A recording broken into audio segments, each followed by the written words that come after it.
Knicks family, welcome back to the God of Knicks podcast. I'm your host, Apollo Reed. I'm here with my co-host, Rick DeRuda and Regular Joe. How y'all feeling tonight after this dog? Feeling good, man. Feeling Feeling good, good. feeling good, feeling good. How about you, Rick? Yeah, I'm good, man. 3 consecutive wins. Can't be mad at that.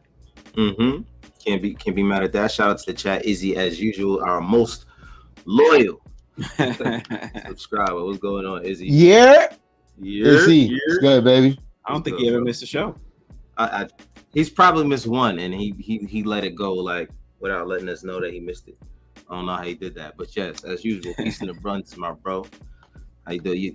Me, I tell you every now and then, all the time. Me and Izzy go back to like middle school. That's my guy. That's my guy, man. So, but yeah, here we are talking about our final game before the All-Star break, ending it with a win against the Hawks, 122 to 101 at their crib. That's Yeah. probably the best part about it is to get the win at their crib and convincingly from the start. Like that was our game from the start. I don't think there was one point where we thought the game would have got out of control. You know what I mean? It might have gotten down to 11. What was it? What did it get to? Did they ever get back down to? I know at one point it got to 13. Yeah, it definitely then, got close to there, but then it never breached 10. I think 12 was the lowest. Yeah. Yeah, I don't think it ever breached 10. So, we led from start to finish. yeah, Wire to wire. like Izzy said, it did get scary in the third. They did outscore us in the third. It was not pretty. But they put the ball in Brunson's hands as usual, and he made some things. He made some things work.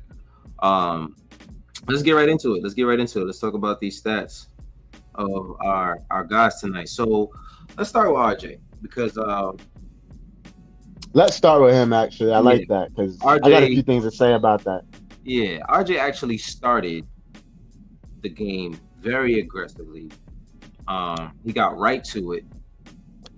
It was kind of like, and this is part of what I was thinking about before the game. Everyone makes this about a competition about who's going to take whose minutes, and who's going to take this, and who's going to take that, and this guy's not going to play. If you bring in the right kind of guys, they're not going to come in here and just take your spot and leave you to shits. You know what I'm saying? What they're going to do is they're going to teach you what they know. You know what I'm saying? Yeah. I don't see Josh Hart coming in here and not helping RJ in the simple little mistakes that he makes. There's no way the guy like Josh Hart is going to sit there and let RJ make mistake after mistake after mistake and not correct him just because he wants his starting spot. That doesn't make sense to me. You know what I mean? So I think all of these things, you bring in the right kind of guys, they elevate all of your players. Even Obi Toppin played well tonight. You know what I mean? Good minutes from Obi tonight. Right, great minutes from Obi tonight. So it's not always about one guy who's going to come in and take your minutes and do all of that. So, like I said, RJ came in there. Clearly, he had it on his mind that he had to have a better game. And he started very aggressive. I don't even know how many points he had in the first, but RJ was getting right to it. Like he wasn't scared to go at whoever was in front of him. So he finished with 17 points, 5 rebounds, 2 assists, 6 of 16 from the field, 0 of 6 from the 3-point line. Still struggling from there. I really think that was really what killed his percentage. You know, That's what killed his efficiency. I mean, if he makes 2 more of those, what is he? 8 for 16, 50%, and with 23 points. Right. That changes everything. Right, exactly. So I mean, there's whatever RJ is going through, he's proven time and time again that he doesn't stay in ruts. You know what I'm saying? Like he goes through them and he gets himself out of it. It might not be pretty, but if there's one guy on this team that's a young guy that I'm not going to worry about who's having a hard time is RJ. But Rick, what'd you think about RJ? Because I know we always talk about RJ and how we feel about RJ, but how'd you feel about him tonight? I don't know. He worries me. I think he's a strong player. Like I feel like he has the ability to make plays. Tonight he did what I wanted him to do, to try to score and not look for the foul. And I feel like he had a better game because of it. He's not always going to get the whistle, which I think is important for him to remember. But if he scores, then at least he gets points on the board. Ivan, what up, baby? It's good, Ivan. Yeah, see? I mean, he looked better tonight. Even though he only scored 17 points, he looked better today. And I think it was because he wasn't trying to get the cheap stuff. He was actually trying to score. Like, he had some hard drives, and he executed. So, I mean... Yeah. I can't be mad at him when he does stuff like that. How about you, Joe? What you feel about what you caught from RJ tonight? I thought RJ was okay tonight. I thought that there was kind of an important moment, and I think it was the fourth quarter. Hawks cut it to 13. RJ drives, gets fouled, gets to the line, hits 1 or 2. Hawks come down. I think they missed.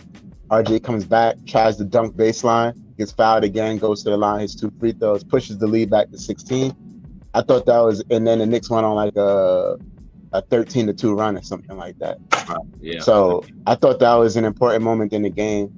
I was fine with him today. I thought his process was fine. I mean, the shooting is what it is, the efficiency is what it is, but this is a team game, and I think that when you look at Quickly, Grimes, Barrett, and Hart, like that's a nice 4-headed monster at the wing position that I rock with any day. Right. And that's like, I'm starting to hold on. I'm starting to not look at them as like individual players. I'm starting to look at them as like this 4-headed monster. It's a unit. And that's exactly, if you've ever thought about any of the best teams you've seen, usually you can't think of just one guy off the bench that played well. It's usually you're thinking about the whole unit. You know what I mean? And that's usually what you need, and that's what we've been missing. It's usually like, oh, Quickly's having a good game, but who else having a good game off the bench? You know what I mean? Yeah. So now when you add in Josh Hart, you add in Hartenstein, now it's starting to have like, these guys who are developing chemistry, high IQ, and low mistakes. Sometimes these guys make some boneheaded moves, but that's because that's why they're not starters, obviously. But at the end of the day, the chemistry that they're developing night after night, you're starting to see it. Now it's like, all right, well, you don't get worried when the starters get off the floor. You're kind of excited, like, all right, my other unit. I like it. Like you see, you have 2 different teams in the same game, and that's the beauty of having a starting lineup and then having a bench unit that plays together just as well, as sometimes even better than the starting lineup. And like Izzy said, I can't wait to have Mitch back. Boy, I thought he was already black. I clearly is he or isn't he? There's a typo. He meant to say, I can't wait to get Mitch back. I don't think he meant black. Okay. I'll be his autocorrect. That makes more sense. Yeah. But yeah, with Mitch back, it's unfortunately we spoke about this since him and Sims kind of cancel each other out, or we cancel Sims out, really. You probably see Sims' minutes drop significantly when Mitch comes back, more than Hartenstein. But imagine this team when Mitch gets back. You know what I mean? Like, if we struggle every now and then with Sims in there, imagine having Mitch in there doing what he normally does. Like Coach said after the game, no one can do what Mitch does. Yeah. I mean, no one can do what Mitch does. So, I can't wait. He'll be back. Hopefully, the first game right after the All-Star break, and that'll. That I also figured this as well, because I just realized who I was talking to. I always say black instead of back. Like I said, I realized who I was talking to.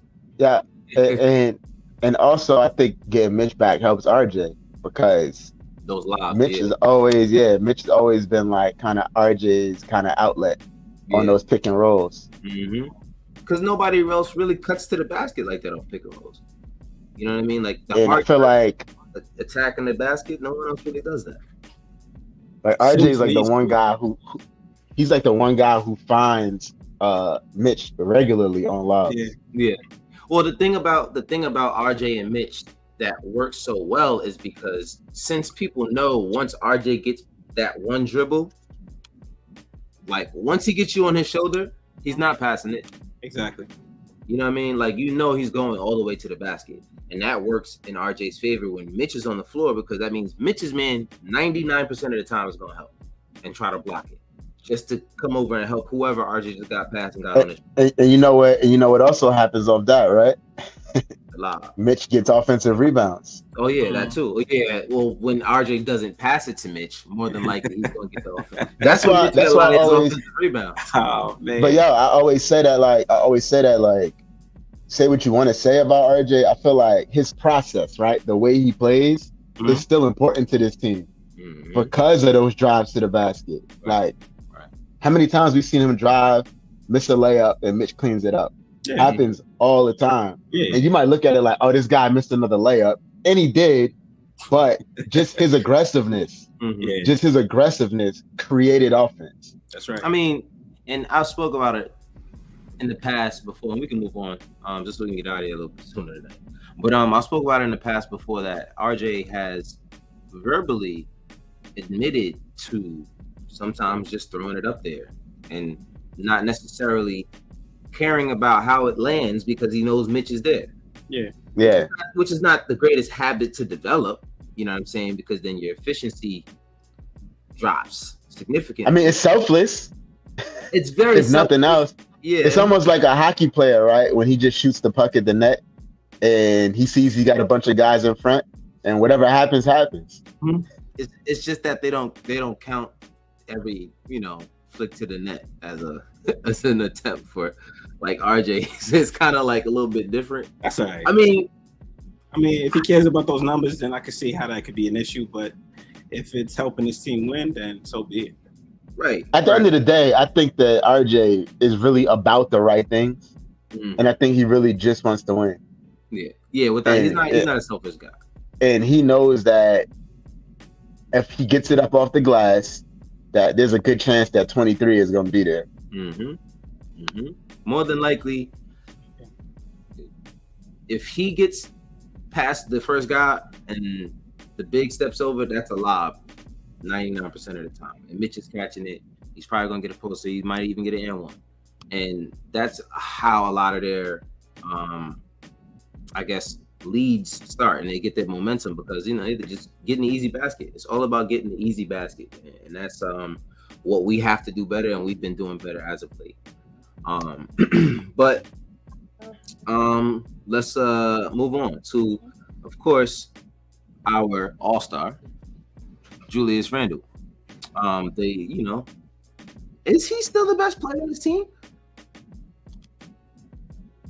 No. Interesting. No. Is Julius Randle the best player on this team? Is Julius Randle still the best player on this team? That's the question on the floor, yeah. My answer is no. I would have to say Jalen is the best player on this team. Yeah, Jalen Brunson has to be. I just couldn't say that Julius is better than him right now. But you know what? Again, it's not a comparison. It's just of course. They have different games, and I think it's a good thing that Randall doesn't have to play to be the best anymore because you have Jalen there. The fact that y'all winning now with the two of y'all is what's really important. I posed that question because we've said plenty of times that a team that doesn't have Julius Randle as their best player is a very interesting team. And we probably have gotten to that point. It's definitely Brunson's. I haven't said this is Brunson's team. 100%. Without a doubt. Yeah. This is definitely Brunson's team. And it's no disrespect to Julius. No. You know what I mean? It's not like, get out of here, Julius. That's not what we're saying. It's how the game works, like the focus. You know what I'm saying? Like, when you can focus, like 2 years ago, when we played the Hawks in the playoffs, that season, Julius Randle went berserk on the Hawks every single game. He did. He killed them every single game. Yeah. And what happened in the postseason? They just closed up on Julius. Yeah. That's all they had to do. You close up on Julius, and then I kept saying, with Julius Randle on this team as the best player, we can't go anywhere. and it's not a disrespect to Julius. There's certain things that a star player, championship caliber player, can bring to your team. A floor general, like Izzy's saying, can bring to your team. When Julius Randle's being your floor general, I mean, we've seen that and the turnover that comes with it. But we've always said, I'm very interested of what this team looks like with Julius Randle being the second best player. You know what I mean? And we're actually getting to see that. Oh wow! What's up? Brunson had 5 turnovers tonight. He did. Yeah. Oh. But it's like, I mean, how many times has like Steph Curry had like 9 turnovers? But I didn't watch the game, so I don't know. I didn't like actually visually see them. But it was I was listening on the radio. But sometimes on the radio, you don't really know who turned it over. You just know that a turnover happened. Yeah, I mean, a couple of times tonight, the refs blew a whistle, and everybody was kind of confused at what the whistle was for. What happened? Yeah. Mm-hmm. So I mean, on the radio, they probably was just filling in because they didn't know what was going on either. And I mean, Jalen Brunson, he had 5 turnovers, but he still ended up with the highest plus minus on the team with 22, right? Which is crazy. But and we know Julius usually, well, I shouldn't say usually, but yeah, he used to do about 4 turnovers a game, and his plus minus was never the highest when he did that. So that speaks a lot about Jalen. Right. To our point as him being the better player right now. The better player, right? And and I don't think, like I said, it's not a shot at Julius. It's not a lead up to Julius. Because what Julius does, nobody else can do. Not even Jalen. So right, exactly. So I mean, the numbers that Julius brings on, you don't even remember much of Julius' baskets today, and he had 25 and 11. He had a real it was a quiet 25. Yeah, that's what I'm saying. Yeah. You didn't even notice he was out there. The last 3 wins, it seemed a bit quiet. Mm-hmm. But I mean, tonight they had to win tonight. There's a couple of teams that I do not like losing to, and the Atlanta Hawks is one of them. So when we was up early, I was just like, yo, we better not lose this game. We better. And then we had that third quarter, and I was just like, man, here we go. Yeah, yeah. But they stuck it out, man. So I'm very, very happy. Stuck it out. I mean, Julius also had, like I said, 11 rebounds, 2 assists, 3 turnovers. I'm not mad at him for 3 turnovers. It's 1 over my Julius limit. But you know what I mean? Yeah, you know how like on an RPM once it turns red, you know what I'm saying? Like 3 is right before my red mark for Julius. So 3 is in the yellow. If it gets to 4, I'm gonna be mad. But 3 of 8 from the 3-point line.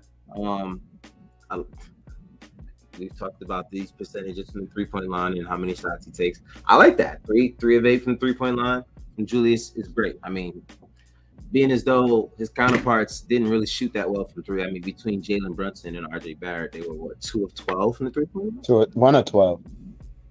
No, 2 of 12. I'm sorry. I'm looking at the wrong 1 of 12. Jesus. Yeah. I mean, Quentin Grimes also, he's been struggling as well, I believe. But we'll get to him. But we're gonna get to him because he didn't shoot well, but I thought he was incredible. I thought he was great tonight. Listen, we're gonna get to him. We're gonna get to Grimes because we got some stuff to talk about when it comes to Grimes that we were talking about like kind of yesterday, Joe. But I do think that Julius is genuinely happy right now, and that's where you got to keep this guy. Please, let's keep him like that. Keep him happy. Whatever you do, I don't want to see him upset at all. Like, no, he got help. He got help. They interviewed him. What's his name? What's her name? Harlow. What's her name? Rebecca Harlow. Rebecca Harlow. She interviewed him. She interviewed Randall and asked him what's changed from this season to last season. He was like, I realized that if I do well, there's still people that's gonna not like me, and if I do bad, there's still gonna be people that don't like me. So I have to find the people that matter and care what they have to say. And that's why you see him, a lot better than last season. So I thought that was a really good thing. Listen, man. Yo, it's hard for some guys. Not everybody is the type of person that doesn't care what people think of them. Julius cared a lot what Knicks fans thought of him. Yes. Yeah. Yeah. And it's New York. It's New York, bro. Like, it's gonna be some people who hate you. There's New York Yankees fans who say Derek Jeter's overrated. Like, those people exist. I mean, we're not even going to get to the Carmelo Anthony hate that he got on. You know what I mean? I mean, the fact that he was drafted and was compared to LeBron James his entire career, and he managed to play a long career alongside of LeBron James, you got to salute the man for that. Because there's not many people who are compared to the best player of their era and lasted more than 3-4 years in the league. Yeah. You know what I'm saying? Like, that doesn't really happen. I don't remember anybody who was Kobe's rival that lasted that long. I mean, Clyde Drexler was the closest one with Jordan that was there from almost the beginning of his career towards the end. So there's not many guys that, play with the greatest of that era. Yeah. Can have a long career alongside of him. So I give Carmelo Anthony salute. I salute him for that. You know what I'm saying? Like, I really salute him for that. It was an interview with Iman Shumpert, and he was talking about how Carmelo had really thick skin. Like, not a lot could affect him. I think I remember one time where he lost his cool. I think it was when Kevin Garnett was talking about his wife at the time. That's the only time I've seen him like really lose his cool. Outside of that, like he had some thick skin. He knew how to keep it where it was, and so a lot of people talk about that. Shout out to the chat once again. Ivy says, I guess we was talking about the Julius. Julius tends to make bad last-second decisions. Brunson doesn't put himself in that position. He looks to make the right play every possession. A true point guard with high basketball IQ. Without a doubt, man. I really like facts. I really like what that point, because you there's a calm that you feel at the end of the games now that you never really got to feel before. Like, you know what I'm saying? Like, it was like, the ball's gonna go in the hands of someone who more than likely is gonna make a highlight and a turnover. You know what I'm saying? And that's to be able to depend on that. Just that alone is huge. Yeah. You know what I'm saying? There was a play in one of the games that we had lost going down the stretch where I think it was the LA game, and Brunson was having a hell of a game, and coach went to Julius in the final seconds. Don't know why, but Julius didn't get a shot off. Right, and then Julius didn't get a shot off. It was 4 seconds on the clock. So, my thing is okay, I'm not mad at Julius that on that play. I'm mad at the coach. Why did you call that play? Go to the hot hand and live or die with the hot hand. Right? That's it. Don't try to find some sneak thing to do behind.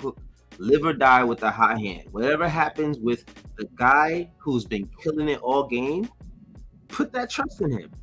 If you're not, this is the way I see it. If you're not running a play, right? If you're not running a play, let's say that it was a play where Brunson was the decoy, right? Yeah. And it turns into an open shot for somebody else. Mm-hmm. Then that's acceptable. Right. But when the play is not to give it to Brunson, Brunson's the inbounder, and the play is to throw it to Julius and isolate, that is not acceptable. The fact that Brunson was inbounding is just crazy. I get why, because size, defenses. The guy was going off all game. You put the ball in his hands, and you there's 4 seconds on the clock. You live or die with whatever the hell because more than likely, I guarantee you, if Jalen Brunson would have got the ball that play, he would have been at the free throw line, and it would have been a different outcome in that game. You know what I mean? I'm not mad at the play, and I'll tell you why. Because once you inbound the ball, all the attention is on the person who has the ball, and the person who inbounded it can roam freely. So he can position himself to be exactly where he wants to be. Quick inlet, quick pass right back, and then he got an open shot, which is the case with the Lakers game. He did have an open shot. He did have an open shot. Right, but he didn't get it back. Didn't pass it. Exactly. That's the thing. And then he ended up double teaming point. But that's the problem with giving him the ball, though. It's just, listen, he is a tremendous talent, bro. But he just, in these closing moments, he just doesn't process the game fast enough sometimes, man.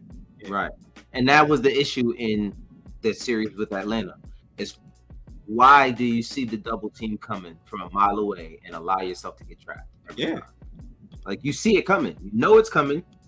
You know when you cross half court, they're going to throw a double at you. I don't know why it is that you don't say to yourself, the moment I see someone move towards me, their man is getting the ball. That's it.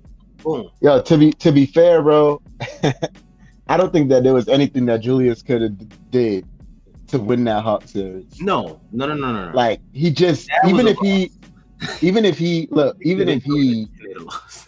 he passed out of every double team on time, like, the Knicks just didn't have enough, without a doubt, off like enough guys that could create stuff off the dribble to win that series, man. Like, but it just, the issue is, like you said, was how fast he processes the game. Yeah, that was the issue. That was my only issue. I didn't care that they lost the series. It was how they lost. It was the same pattern every game. There was no adjustment. There was no from Julius or from the coach, which was frustrating to me. The only adjustment was let's start Derrick Rose and sit. I keep it a buck with you, though. Like, I don't feel like there was anything that coach could have done. No, I mean, like I said, I felt like that team won all of those games, but I felt like that team was so limited. Like, no, I don't know. That's what I'm saying. I always felt that way. I felt like we were going to lose that series. No, I told everybody. I never thought we were going to win that series. I'm gonna be honest.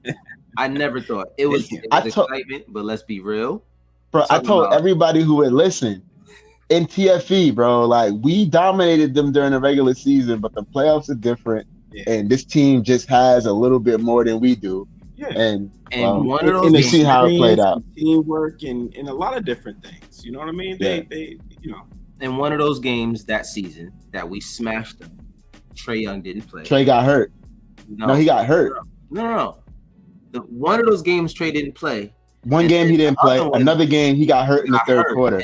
They were up by double digits when he got hurt. 12 when he got, or 16 when they got hurt. And then like the end of the third, and we came back and won. Yep, absolutely. So it was all fool's gold, bro. Yeah, it wasn't a clean sweep like everybody thought. Like, you look at the record and you say, "Oh yeah, we got a great chance." I watched those games. You know what I'm saying? It's not just about the record. I watched those games. And we had no Mitch to make matters worse. Right, exactly. So, which brings me back to my point. When Mitch comes back, the chemistry that these guys can develop, this is a scary team. With Josh Hart, with what he brings to this roster, it's a scary, scary team. Let's see. Pudge, it's been a minute. Oh man, welcome back, man. It's been a minute, Pudge. My God, it's good to see you. Salute. Izzy says that meditation before the game is a key out there. Absolutely, because it's within you. You gotta figure yourself out. Last year was all about the inside of Julius. That was it. Like, he couldn't figure himself out. He had a great all-star appearance, that year, and then ended it with getting smacked in the playoffs. He did not know how to handle that. You know what I'm saying? You got to go within yourself, figure that out, and he did that. You know what I mean? He was a mess last year. He was a mess. And appreciate you, man. Smash that like button, please. Hit that thumbs up button, please, folks. If you're watching, do me a favor and please hit that like button. My guy, still Knicks fan. What's going on, Rob? What's good, Knicks fan? Salutes. What up? To the chat. Salute to regular Joe, Rick, and Apollo. What's going on, my guy? It's been a minute. We gotta chef something up, Ron. I mean, Capadonna in the building. You know what I'm saying? We gotta chef something up for sure. Good to see you though, bro. Good to see you. So let's see what else did we talked about Brunson's numbers? We didn't. We didn't talk about Brunson's numbers. You didn't talk about Brunson? We talked about Brunson, but not his numbers. All right, let's go. What we got? 25 points. We did the number that we did talk about was his turnovers. 5 turnovers. 28. We didn't really see that. Hope that's not the turnover number. Right. This is actually 5 turnovers. But just like Julius is 25, like we didn't notice it.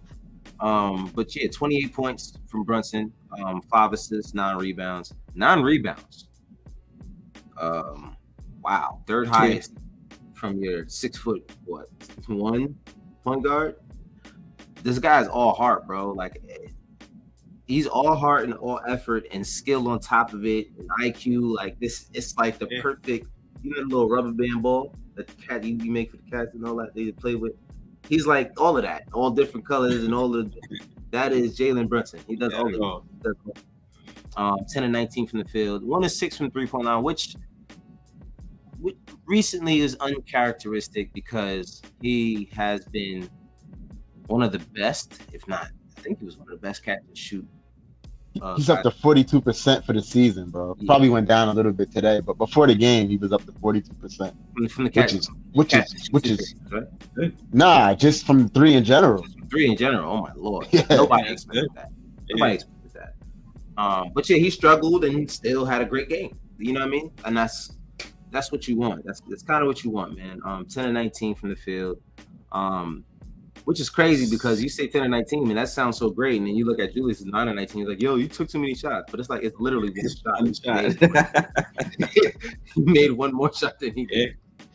But yeah. 7 from 8 from the line, which is important because during playoff season specifically, you're going to end up at the line. And we need somebody that when they get to the line, they're going to make it. I think the only shot he missed was the technical foul.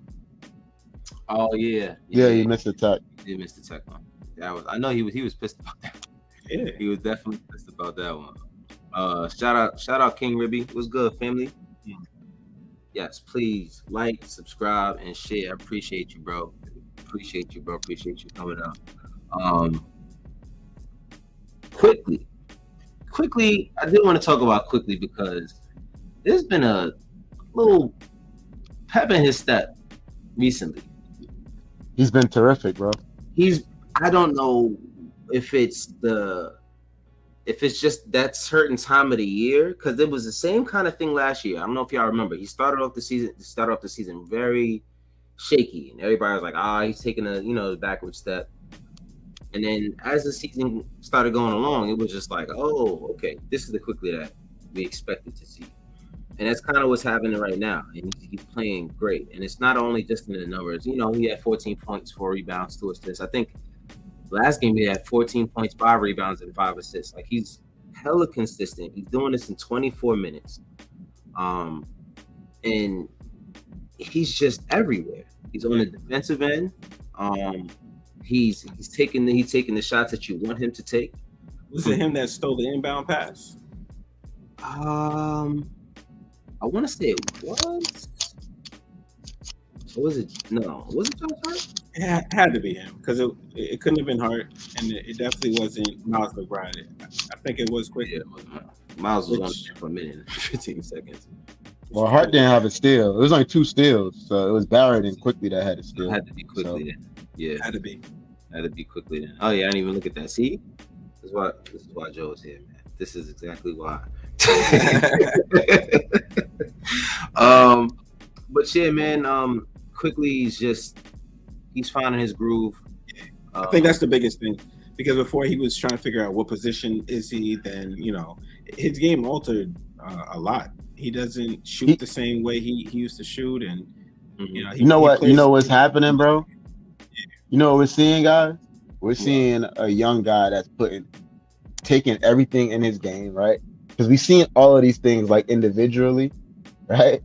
He's taking all of these things that are great about his game and he's putting it all together.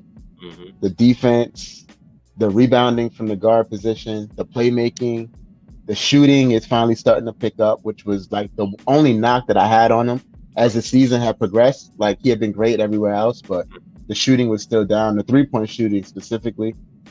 A goal of his was to shoot better than 40% from the field this year. He's well above that this year.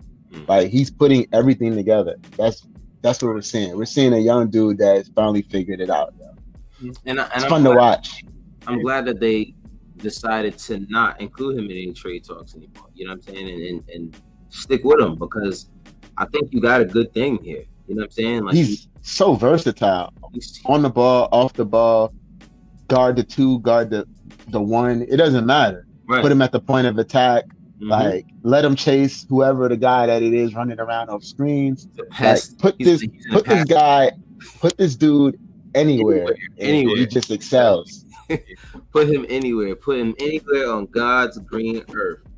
Let me stop. But yo, and he'll triple his worth. He's triple his worth. But yo, I'm telling you, man, the guy, he just knows. He's like you said, he's putting it together. Finally, and because I was sick of the trade talks. This is not the guy. I guarantee you, quickly is the guy you trade, and you regret it later.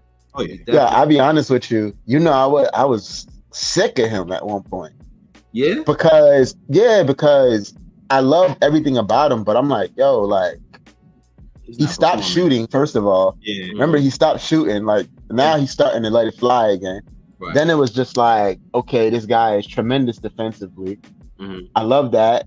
But then you look down and he's shooting 38% from the field. It's just like, bruh, like what you were bought here because they thought that you would be one of the better shooters in the NBA, and you can't shoot. So it's just like what do you? I love what you're doing defensively, but one, we need your offense off the bench, and 2, like you were bought here to knock down shots. So yeah, that's honestly this. Go ahead. Quickly been my favorite part of this season. He's been that perfect little piece that's been consistent, but not like on the front page. You know what I mean? Like he's always gonna be there and doing the right thing. You know what he is, bro? He's a metronome, bro. Just tick, tick, tick, tick, tick. Like it's consistent. He's consistent. I don't know, man. I just really want him to be content with his role here. I don't want him to. I think he is though. Yeah. I don't because he plays big minutes. He does. I mean, even tonight, his minutes weren't like. Let's put it back up there. His minutes were what? 24 minutes he played. Yeah. He played 24 minutes. Everyone outside of R.J. Barrett, Julius Randle, and Jalen Brunson is going to play around 22 to 25 minutes, 26 minutes or hard time. Not Obi. I mean, what do we expect? You know what though? Yeah. I like that they gave him a little. I would like it if they gave him at least 15 minutes. So 13 tonight was pretty good. He was able to find a shot and he averages 14 and a half for the season. So he's roughly around 15. Yeah. I just think you take his minutes, bro, but you take his minutes, right? Every night you take his minutes. If you add up his minutes and Julius's minutes, it equals 48 every night. So literally he's there just to give Julius a breather. Yeah. A breather, rest. yeah. Which is really, like, yo, Julius. I mean, that's his job, though. He's a backup power forward. Right. It's literally like his career is based off of a nod from Julius Randle. I'm ready to go back in the game. It doesn't matter how good Obi's playing. If Julius is ready to go back in the game. But you want to know what's crazy though?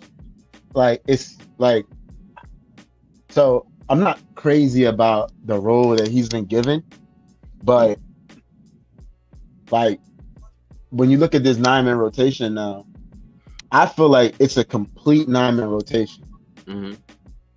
Because I know that even if Obi doesn't do anything on a given night, like he's shooting 35% from 3. Like he's a legit floor spacer now. Right. So even if he's not taking or making shots, like he has some gravity now. Like his minutes, tonight was crazy. Yo, his minutes matter, bro. Mm-hmm. You know what I mean? Like, I would like to see him attack closeouts a little better and get to the basket.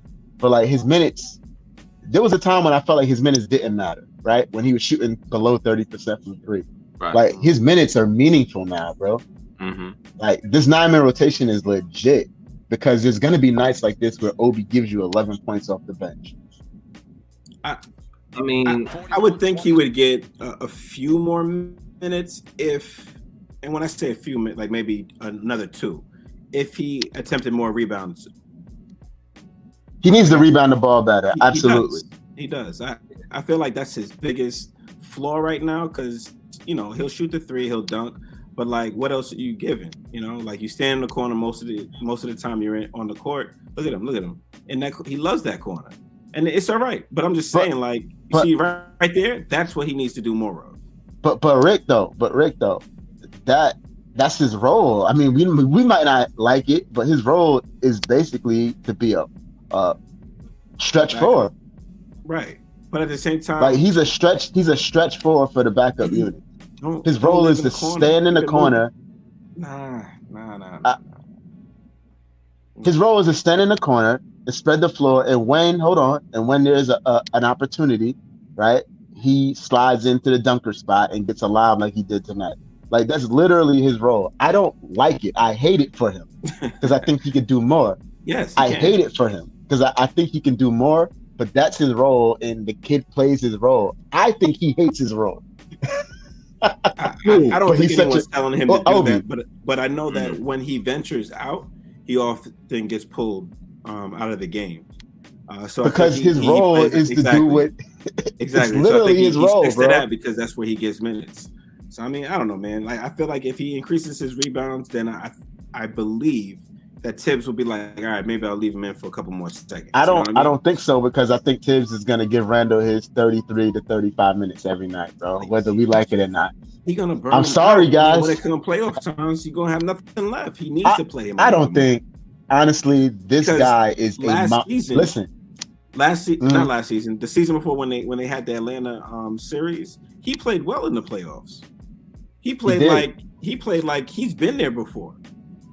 He played very well. I mean, you're gonna need he steps up to like the moment to be in there. Yeah, I don't look at Julius though. Maybe I'm wrong, right? I look at Julius as like an X-Men though. Like I don't look at him as a guy that's gonna like wear down as the season. He's a monster, bro. Like this guy physically, he's an animal, bro. Until you're not. Like, hey, listen, he's young and strong right now. I don't know what happens 3-4 years from now. Yeah, knock on wood. I'm not gonna try to, but this dude, he stays pretty damn healthy. Yeah, he's an animal, bro. He's an animal until he isn't. You know what I mean? A lot of NBA players, but doesn't that go for everybody though? Time catches up. But this is what I'm saying. So you don't want to. Well, you know what? I can't say because you know LeBron. He's been going for a pretty long time, and he's been getting dominant minutes, and he's. But even Father Time has caught up to him though. Like he gets hurt now. Lately, the last couple of years, like it's gonna happen. It's gonna happen. But right now, as we speak, and I think moving forward, at least the next 2, 3, or 4 years, this dude's just a beast, bro. Like, he is. He can. He. I really feel like he logs these minutes with no problem. Listen, that's not what all we have him running into the ground. You know what I'm saying? Like yeah, that's what I feel like, and I feel like it's gonna be awful. But you know. It's a Tibbs offense, but at the end of the day, not even offense, just his rotation. But I don't think Tibbs has anything to do with how hard Julius Randle plays. You know what I'm saying? I think if Julius Randle played for another coach, he might play a difference of 2 minutes per game. You know what I'm saying? I just don't. I agree. Because the minutes are not that absurd. He's like 20th in the league in minutes per game. Mm-hmm. Like they're not that crazy, Rick. As crazy as you think they are, they're not that crazy. Like there are guys that are playing some crazy minutes around the league. Yeah. Right.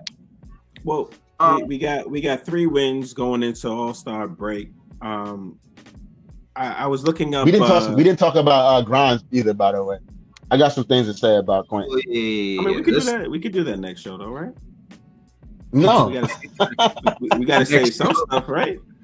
Next show, you mean like after the All-Star break? I'm gonna forget like everything. Next Friday. All right. Go ahead then. I'll say what I was gonna say until after then. Till after. Okay. Yeah, go ahead. So, all right, Grimes. See, the thing about. Hold on. Don't start with that, man. No. It's not him. It's not him that I'm upset about. It's not him that I'm upset about. My thing is it's the fans that kind of what I was alluding to before with the whole Josh Hart point. Okay. Mm-hmm. People always go to, this guy is taking from this guy's development. Yeah. And it just, to me, it doesn't make any sense. Like I said, look at the disparity of the minutes. They all play around 24 minutes a game, regardless. You know what I'm saying? Like, every one of these guys has equal opportunity to play. You know what I mean? And this, 10-man rotation? 9, 10? 9. It's really 9. Yeah, it's 9-man rotation. So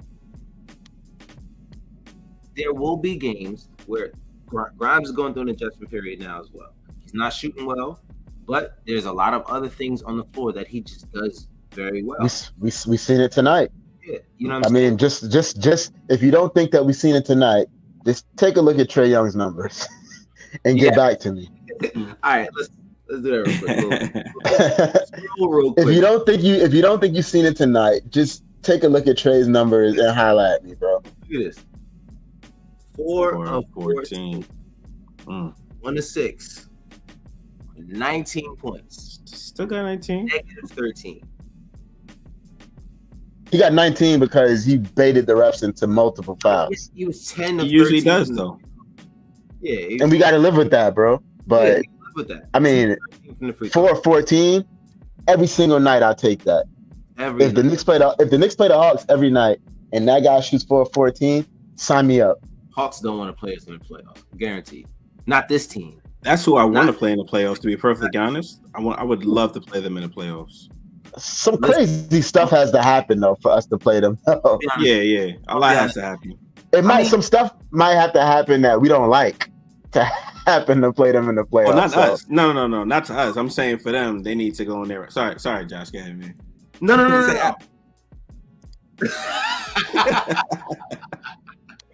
Now you guys are making some great points, though. You guys are making some great points. Yeah.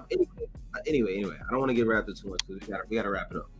I do want to share one more point before you get to your point, Rick. And it was just one play the entire game. Am I really about to do this? I don't think I should do this because I'm gonna be called a hater. I'm gonna be called a hater. No, you found it? No, it's just a play that I didn't like. Okay. Because I questioned. I'm gonna do it.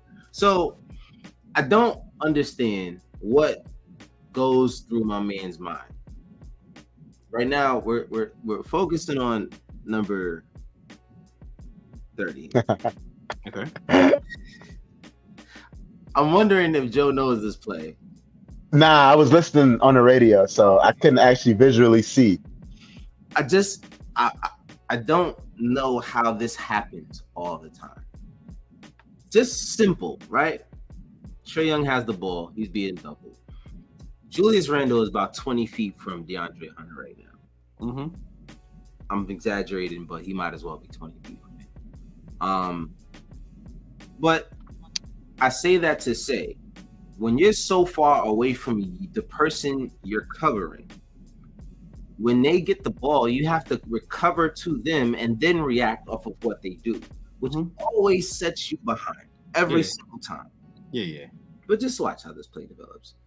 Julius Randle's with him now. When he finally gets the ball, let me go get to him, right? So now he has to get there. He gets there. Boom. First of all, it was way too easy for Clint Capella to throw him off his feet. Do you see? That's a really good screen, though, bro. No, that's a great screen. Great screen. But Julius Randle read it terribly. Without a doubt. He read it terribly. He could. You're way too. Now, I get it. Yeah, you got to get tighter and get skinny. Right. He's not a shooter. I get it. But you get up in that space. But to be fair, though, in this case, I don't know what the scheme is, right? Because I'm not Tibbs. But in this case, there's nothing wrong to me, given the situation, for him to just pass DeAndre off to Hartenstein. No, there's nothing wrong. And I have no idea how this play ends, by the way. Right. Exactly.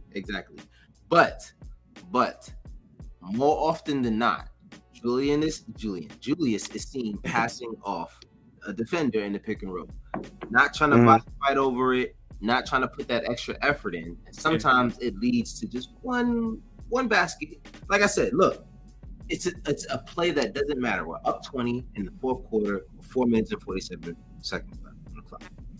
But it's habits that I'm watching. So just simply gets thrown off his feet, boom, he's gone.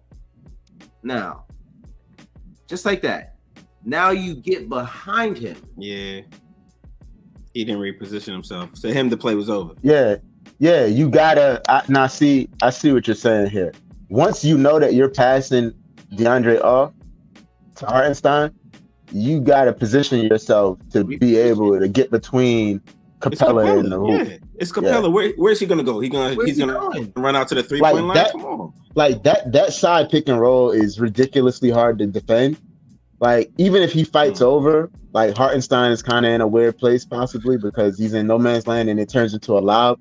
Like, that side pick and roll is very hard to guard. But yeah, you're right, bro. Like, he's got to know what he's planning to do, right?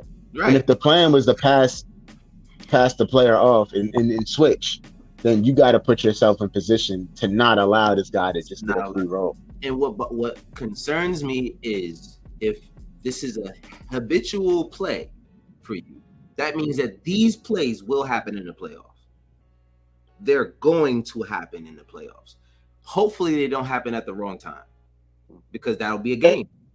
And to be honest with you, like, this is actually a great play by Atlanta because they ran, Atlanta runs a million pick and rolls. Yep. And I thought that Grimes was so great at the point of attack tonight. And I thought Hartenstein and Sims, this is a credit to Tibbs, since we never give credit to Tibbs. Tibbs had his bigs ready to defend that pick and roll tonight because those guys were amazing, bro. Like, we didn't really see any lobs or like too many dump offs to Capella tonight. Like, it just didn't happen.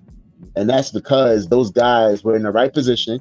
And that's because Grimes is our best point of attack defender. Whereas Julius is not really accustomed to defending at the point of attack. So you get plays like that, yeah. If you put a 6'9" power forward at the point of attack, he's probably not going to be very good 9 times out of 10. Well, yeah. And I'm not making excuses for him, but that's just the nature of the beast, bro. He's got to be better than that, though. Yeah. So, and that's facts. Pudge is in the chat. We just hit Pudge real quick. Pudge. He says Tibbs says nothing. And you missed the show where we talked about why Tibbs says nothing. We'll get into it. We'll get into it on the next show. We don't have the time for that right now. But there's a specific reason why Tibbs doesn't say anything to Julius Randle. And I mean, like I said, keep this guy happy. I wouldn't say shit to him either. He's good. You're gonna get a repeat of last year if you say anything to this guy. You know what's crazy though? I think that, like, for the most part, I think Julius's effort defensively is there. He's not very good at it, but I do think on most nights, on most plays, like, there's effort there. And really, that's all I ask. If he gets beat, he gives up on the play. And I would love to see video that would prove that point. I do agree with that. Like, he's the type of guy who, like, oftentimes once he's like out of the play, he's out of the play. Yeah, he's done. Like, he's not gonna come. Remember, I used to always accuse Elfrid. Remember, I used to accuse Elfrid Payton of that. Like, once Elfrid got hit by a screen, like, it was over. Yeah. He get hit by a screen, and it's like, all right, well, let me just go that way.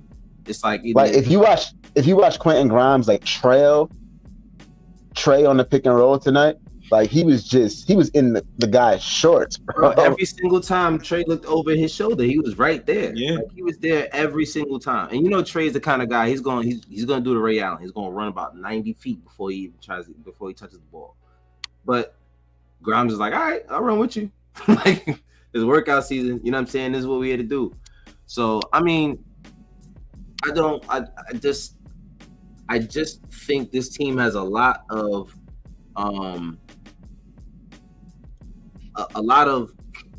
characteristics of a team that can really go deep into the playoffs if things work in their favor. Now, if you're just running into the matchups, got to be the right matchup too. That's what I always say. The matchups have to work. But Rick, I'll leave it to you to end this off with your final.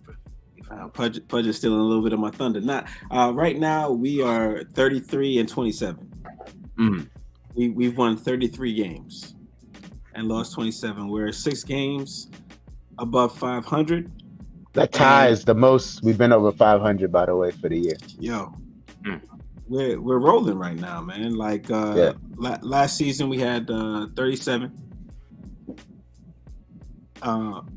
In all. You know what I mean? Like right. we still have some games left to play, so we're rolling right now. I'm very happy with how this is happening, how we're developing. We're still not ready to take on the Bucks, top of the top, yeah. Or I mean, I don't know. Celtics, they funny, man. Did you see the game last night? Anybody? The Celtics game? Yo, their starting 5 was completely out, and they took the Bucks to overtime, and they had Middleton back. Yo, the Celtics are no joke, bro. Yo, yeah, I bet my coworker $20 Crazy. That the Celtics would lose, right? Knowing that their starting 5 was out, he didn't even realize that. That's crazy because when I turned on the game, it was like Ricky was sweating bullets. I was just like, holy crap. I was just like, yo, how are they doing this? It's funny because I definitely picked up Derek White yesterday. Yeah.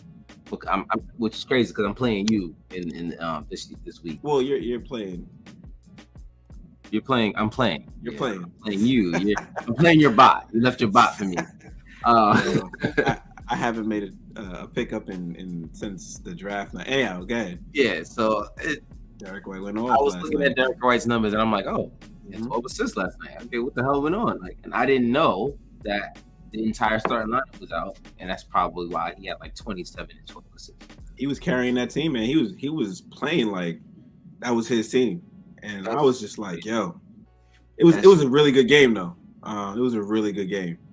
I did want to mention that we're at the 60 game mark, and according to Alan Hahn,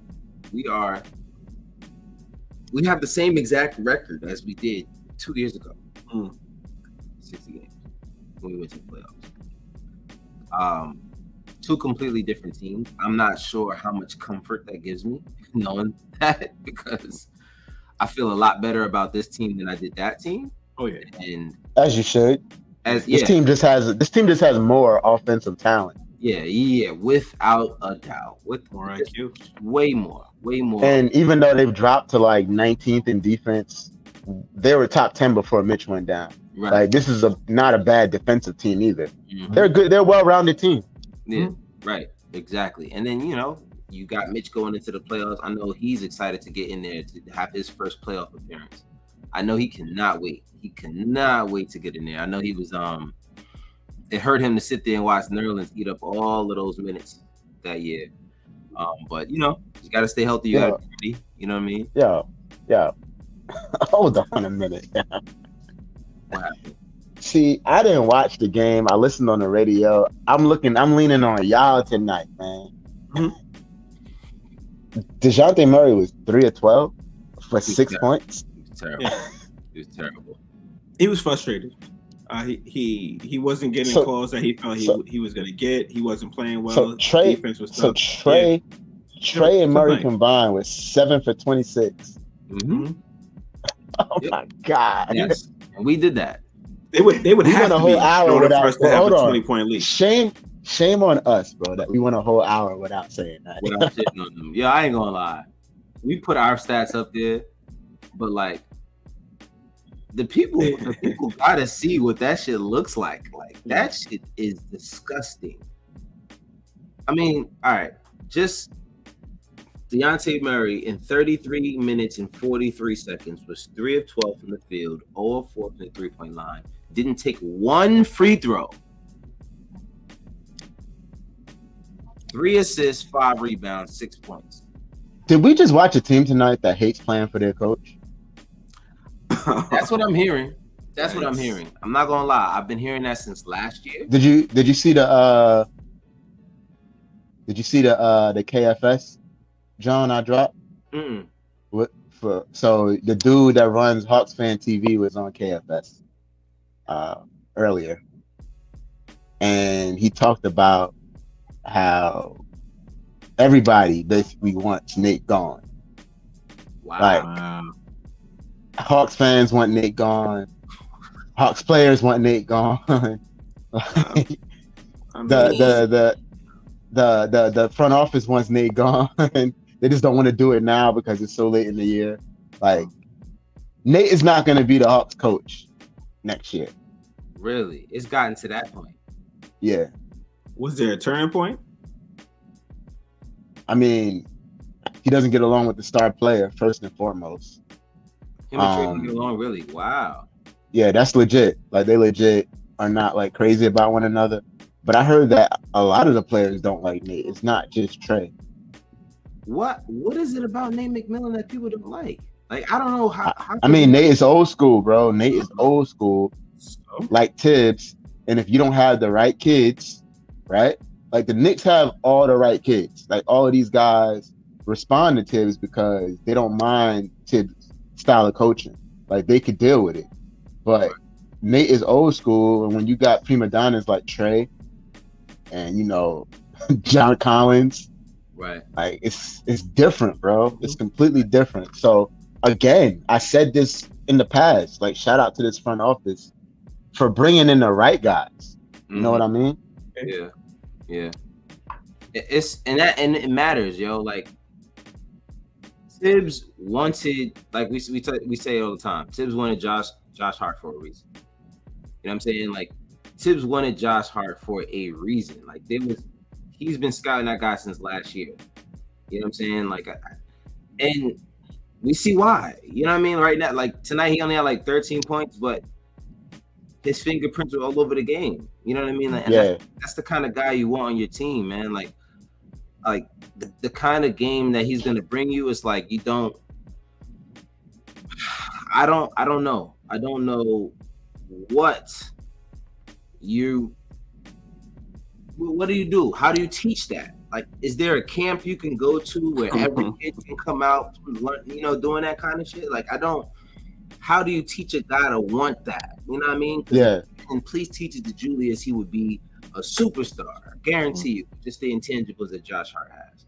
If you give Julius Josh Hart's intangibles, the hustle that Josh Hart has, if you put that in Julius, guarantee you, that is like. Yo, speaking of hustle, though, Julius had 2 monstrous offensive rebounds in the third quarter, bro. Yeah, he did. Those were men rebounds. He grabbed one. That's what I like the most about him. He shoved Okongwu out the way real quick. Excuse me. It was crazy because he was like. And I think the second one was on Okongwu too, right? Yeah, the one where he spun. And he finger rolled it. Okongwu hit him, and he just shrugged it off. Yeah, he was like, "Get off me." I ain't gonna lie, bro. When Julius has it going, when he has it going, like I can't be mad at him. But anyway, but that version of him, bro, like that just nasty version of him. Yeah. I love that version. Yeah, that's what I like the most. Yeah, when he start like that other game when he was yelling and he, you know what I mean, the snot even came out his nose. I was like, yeah, like, you know what I'm saying? I want to see some more snot, bro. Like that's what I want to see, bro, because you don't be showing no emotion like that. Everything is like you yelling at the coach, or something. Like, I want to see that positive, like, yo, I'm that guy. That's what I want to see. That's what I want to see. And just bring that to the game. But Per request of my guy. Oh yeah, man. This was everything to me, man. This play right here was just, I know, 1.9 seconds on the clock, and Isaiah Hartenstein with his second block of the game. Get that stupid little bull. Did you hear what he said about this play after the game? What he said? So they interviewed him. They interviewed him on the radio after the game. See, there's some good things about listening on the radio. You get a different interview after the game than what you guys get on television. But he talked about that. He said for some reason he just had a feeling that Trey was gonna try to throw it off of somebody's back.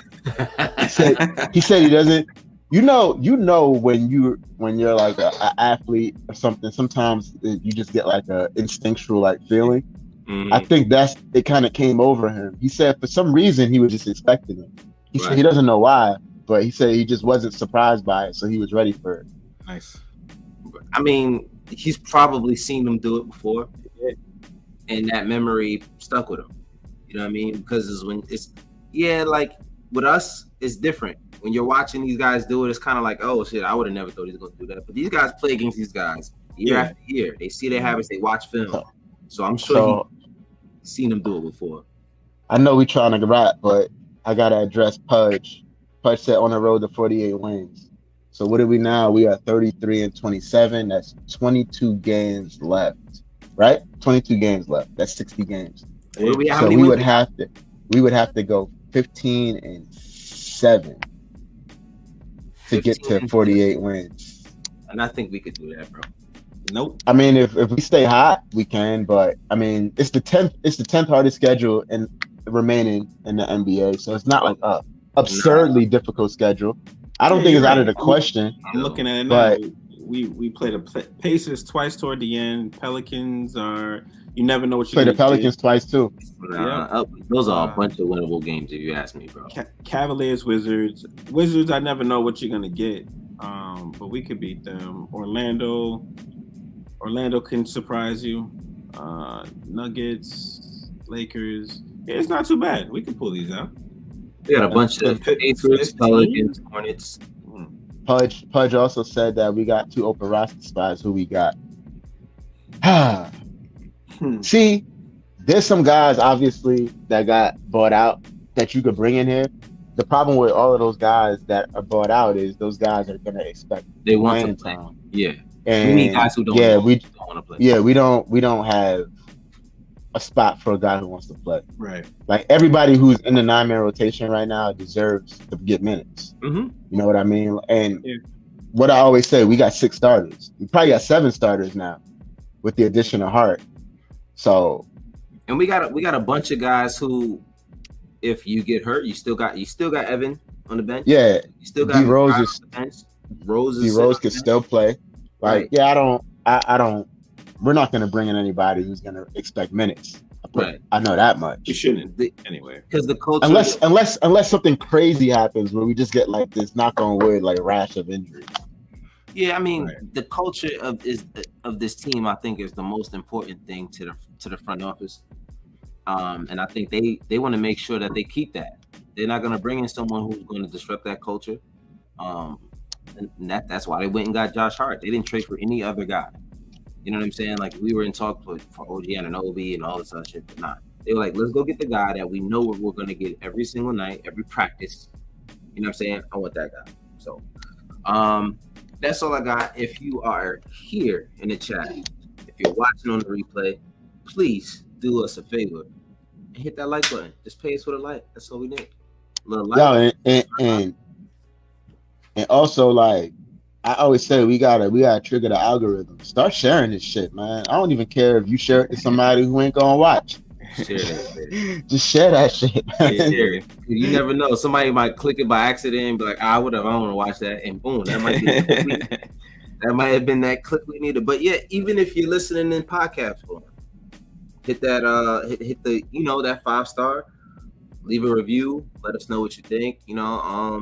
We definitely looking out for those comments and just to see what else we can bring to the table. We had a lot going on, a lot coming for you guys in the near future.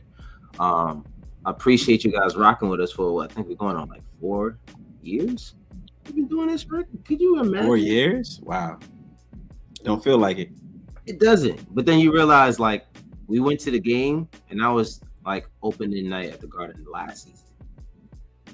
Yeah, and it feels like a few. I wish we did it this year, man. I wish we do it every year, but you know, we'll work on that for next season. Next year we'll definitely be there. We'll definitely be there for the home opener. I think there's a lot of opportunity for us to just make some noise going forward, guys. Appreciate you guys. Let's do it. For rocking with us.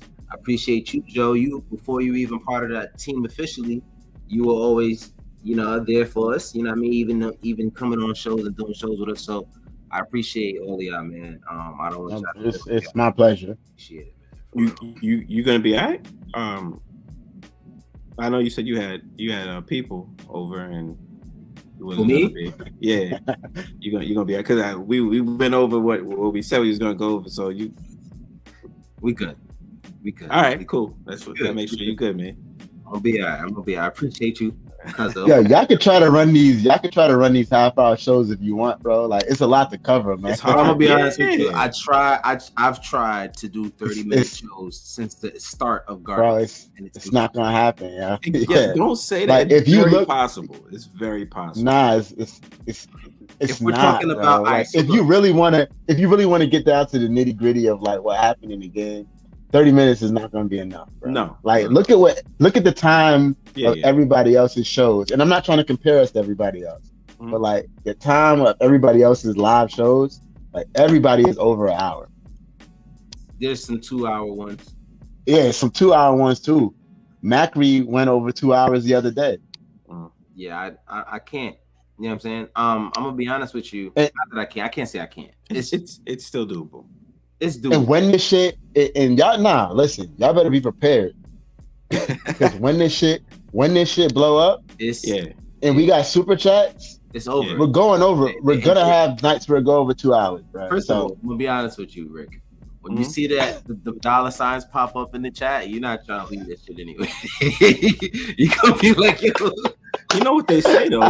You always gotta leave them wanting more. This way, when you come, like, they're gonna be first in line because they're like, yo, these guys ain't playing. They're gonna be out in 30 minutes. That's very true, but you gotta go through the super chats though, right? And that's gonna take that alone might take you 45 minutes to an hour. I'm gonna be honest, and that's if you realize that's why Jonathan now, when he does his shows, he runs through the game real quick and then he gets to the super chats, just so he can like finish it with the super chats and not try to talk about it, because I'm gonna be honest with you, people start to realize like, yo, that's how I'm gonna be on the screen.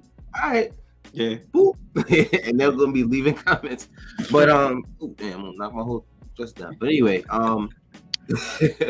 that's pretty much all we got, man. Like I said, I appreciate y'all for being there. Hit that like, hit that subscribe, share, ring that bell so you're notified when we go live.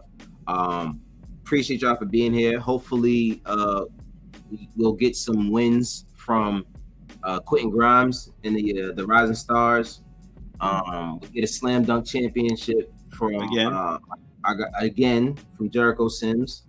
And then hopefully we get a win from Julius Randle on Team LeBron, which is what he would want. You know what I'm saying? Get his wishes in there. Follow us on all our social media platforms at the Garden Knicks, Apollo Reed, Andre Gillard, GUK Rick, Regular Joe Tim 84. Like I said, y'all, appreciate y'all for being here. Until next time, y'all have a good one. Peace.